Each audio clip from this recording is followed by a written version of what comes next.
Kisah Sesubagir, ulama Persia penakluk penguasa Jawa, Ki Semar Sabdopalon. Sesubagir merupakan ulama Wali Songo periode pertama di bumi Nusantara. Dia dikirim Sultan Turki Utsmania, Sultan Muhammad I, untuk menyebarkan ajaran agama Islam di wilayah Nusantara atau yang kita kenal sekarang dengan nama Indonesia.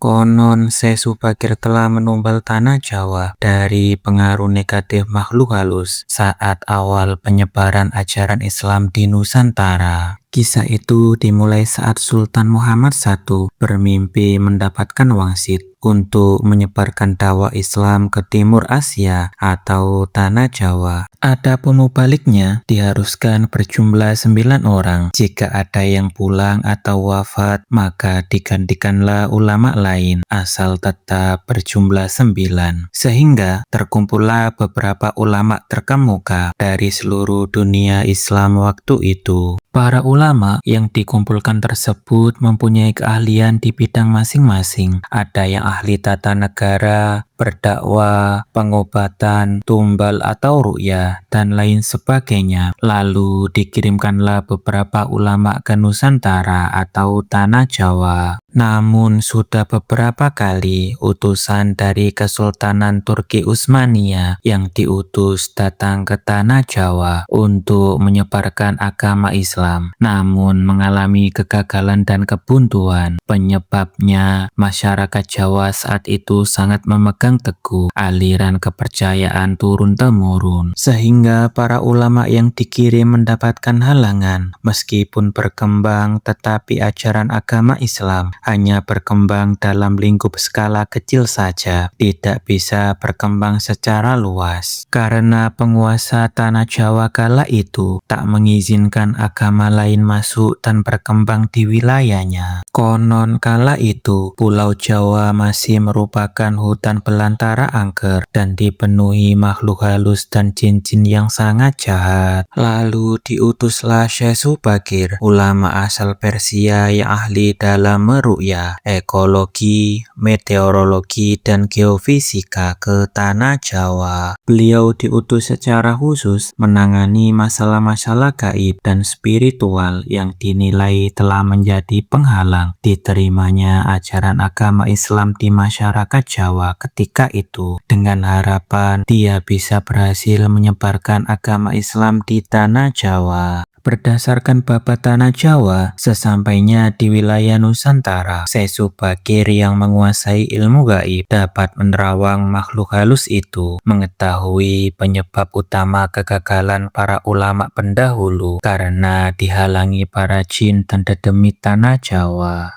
Bahkan para jin, dedemit, dan lelembut tersebut bisa merubah wujud menjadi ombak yang besar, mampu menenggelamkan kapal berikut penumpangnya, dan menjadi angin puting beliung yang mampu memporak-porandakan apa saja yang berada di depannya. Selain itu, para jin kafir dan bangsa lelembut tersebut juga bisa merubah wujud menjadi hewan buas yang menjelakakan para ulama pendahulu tersebut. Untuk mengatasi hal tersebut, Sesubagir sudah membawa batu hitam dari Arab yang telah diraja. Lalu, batu dengan nama Raja Aji Kalacakra tersebut dipasang di tengah-tengah Tanah Jawa, yaitu di puncak Gunung Tidar, Magelang. Karena Gunung Tidar tersebut sangat dipercayai sebagai titik sentral atau pakunya Tanah Jawa kala itu. Efek dari kekuatan gaib suci yang dimunculkan batu hitam tersebut menimbulkan gejolak yang tak biasa. Alam yang tadinya cerah dan sejuk, matahari bersinar terang, damai dengan kicau burung, tiba-tiba berubah drastis selama 3 hari 3 malam. Efek dari hal tersebut membuat lelembut, setan maupun siluman yang tinggal di sana melarikan diri untuk menyelamatkan dirinya. Karena tak kuat menahan panasnya pancaran batu hitam tersebut, makhluk halus yang masih hidup pun terpaksa mengungsi ke lautan. Sebagian jin yang lainnya ada yang mati akibat hawa panas dari tumbal yang dipasang Sesu Bakir tersebut. Melihat hal itu, konon penguasa tanah Jawa, yakni Sabdo Palon, raja bangsa jin yang telah berusia 9.000 tahun, merasa terusik di puncak Gunung Tidar. Kemudian, Sabdo Palon keluar mencari penyebab timbulnya hawa panas bagi para jin dan lembut tersebut. Sabdo Palon lalu berhadapan dengan Sesu Bakir. Sabdo Palon lalu menanyakan maksud dari pemasangan batu hitam tersebut. Sang ulama kala itu menyatakan dia sengaja menancapkan batu hitam tersebut untuk mengusir bangsa jin dan lelembut yang mengganggu upaya penyebaran ajaran Islam di tanah Jawa oleh para ulama utusan Khalifah Turki Utsmaniyah. Setelah terjadi perdebatan yang panjang, akhirnya mereka mengadu kesaktian. Pertempuran antara keduanya terjadi selama 40 hari 40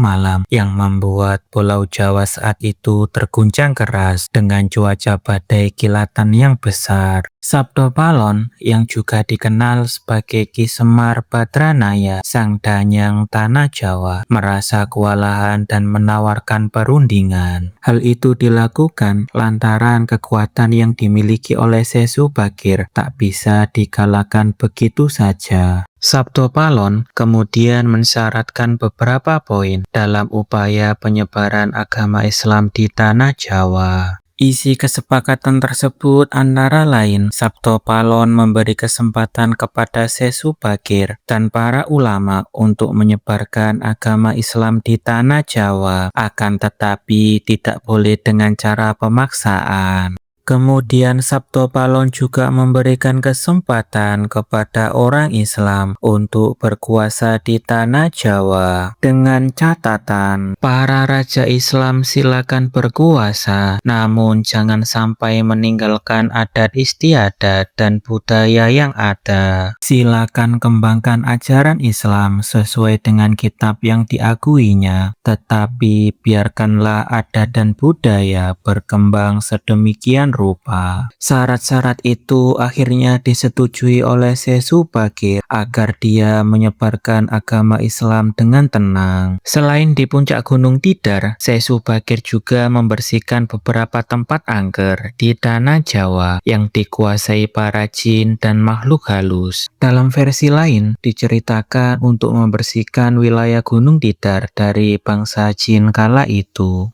Diceritakan, Sesu Bakir membawa senjata pusaka berupa tombak Kiai Pajang. Lalu, tombak pusaka tersebut ditancapkan di puncak Gunung Tidar sebagai penolak bala. Dan benar, tombak sakti itu menciptakan hawa panas yang bukan main bagi para lelembut dan bangsa jin. Alhasil, penunggu yang berdiam di Gunung Tidar kemudian lari tunggang langgang meninggalkan Gunung Tidar. Sebagian pengikut Sabdo Palon dari bangsa jin melarikan diri ke timur dan konon hingga sekarang menempati daerah Gunung Merapi yang masih dipercaya sebagai Gunung Angker. Bahkan sebagian anak buah Sabdo Palon ada yang melarikan diri ke Alas Roban dan ke Gunung Serandil. Tombak itu sekarang masih dijaga oleh masyarakat dan ditempatkan di puncak Gunung Tidar dengan nama makam Tombak Kiai Panjang.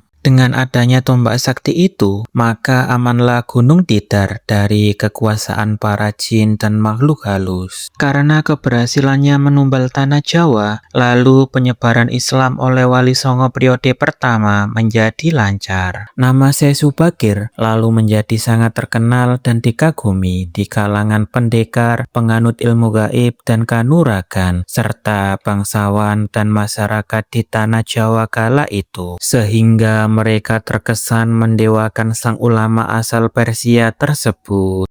Akhirnya, untuk melepaskan kefanatikan masyarakat terhadap Sesubagir dan untuk menjaga akidah umat Islam, pada tahun 1462 Masehi, Sesubagir pulang ke Persia atau yang kita kenal saat ini dengan negara Iran. Hal ini dimaksudkan agar kefanatikan tersebut runtuh dan masyarakat kembali kepada tauhid yang benar. Selain itu, tugas utama Sesubagir untuk membersihkan tanah Jawa dari pengaruh makhluk halus telah selesai. Dan selanjutnya setelah Sesubagir wafat, posisinya kemudian digantikan oleh Wali Songo yang lain, yaitu Sunan Kalijogo.